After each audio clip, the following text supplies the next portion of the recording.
Mfahamu Nurdin Bilal kutoka kuwa mwanamuziki wa Bongo Flava hadi kuwa meya wa jiji la Dar es Salaam. Nurdin Bilal maarufu kama Sheta ni mwanamuziki maarufu wa Bongo Flava, hip hop na mwanachama wa Chama cha Mapinduzi aliyezaliwa mwaka 1990 Ilala jijini Dar es Salaam.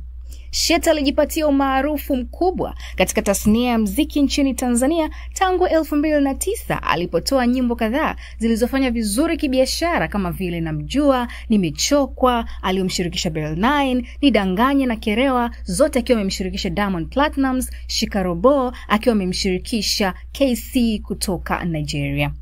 Sheta kama kioo cha jamii wa Tanzania ameishi maisha ya kuridhisha kwa vitendo kwamba msanii ni kioo cha jamii, ambapo mwaka 2019 alijitambulisha katika jamii kama mpigania haki za wanawake na watoto na kuwa msanii pekee ambaye alionyesha kwa vitendo kuchukizwa na vitendo vya ukatili wa kijinsia.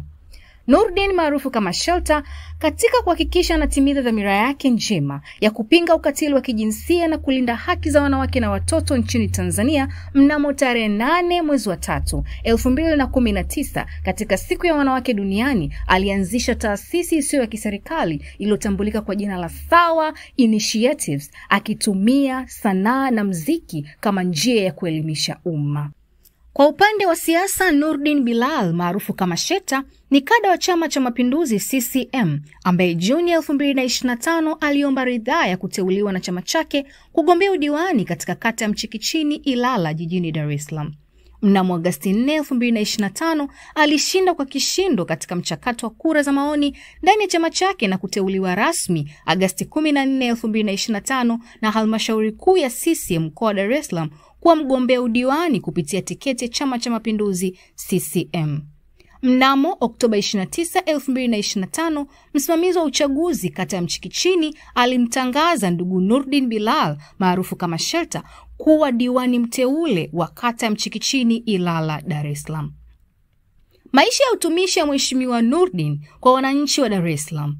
Mheshimiwa Nurdin Bilal maarufu kama Sheta, ambaye sasa ni mheshimiwa diwani wa kata ya Mchikichini na meya wa jiji la Dar es Salaam, atatumia sehemu kubwa ya maisha yake katika kuwatumikia wananchi wa jiji la Dar es Salaam kama meya wa halmashauri ya jiji la Dar es Salaam na kama diwani wa Mchikichini. Atakuwa mwenyekiti wa kamati ya maendeleo ya kata ya Mchikichini. Hivyo vikao vyote vya kamati ya maendeleo ya kata hiyo ya Mchikichini vitaongozwa na Mheshimiwa Nurdin Bilal. Mstari wa mbele kuhamasisha wananchi katika kulipa kodi na ushuru wa halmashauri, kuwakilisha wananchi katika vikao vya halmashauri. Na kama meya wa jiji la Dar es Salaam, Mheshimiwa Nurdin Bilal maarufu kama Sheta atakuwa na kazi zifuatazo. Kazi ya kwanza ni kuwa kiongozi mkuu wa halmashauri mwenye dhamana ya kisiasa. Kazi ya pili ni kuongoza vikao vyote vya baraza la madiwani wa jiji la Dar es Salaam na atakuwa mwenyekiti wa kamati ya fedha na mipango ya halmashauri ya jiji. Na kazi ya tatu ni kutia lakiri au muhuri nyaraka zote rasmi za halmashauri. Huyo ndio Mheshimiwa Nurdin Bilal maarufu kama Sheta, meya mpya wa jiji la Dar es Salaam, ambaye atakabidhiwa ofisi na halmashauri ambayo atatumia kukutana na wananchi wote wenye shida, kero na maoni ya kuboresha utendaji wa halmashauri.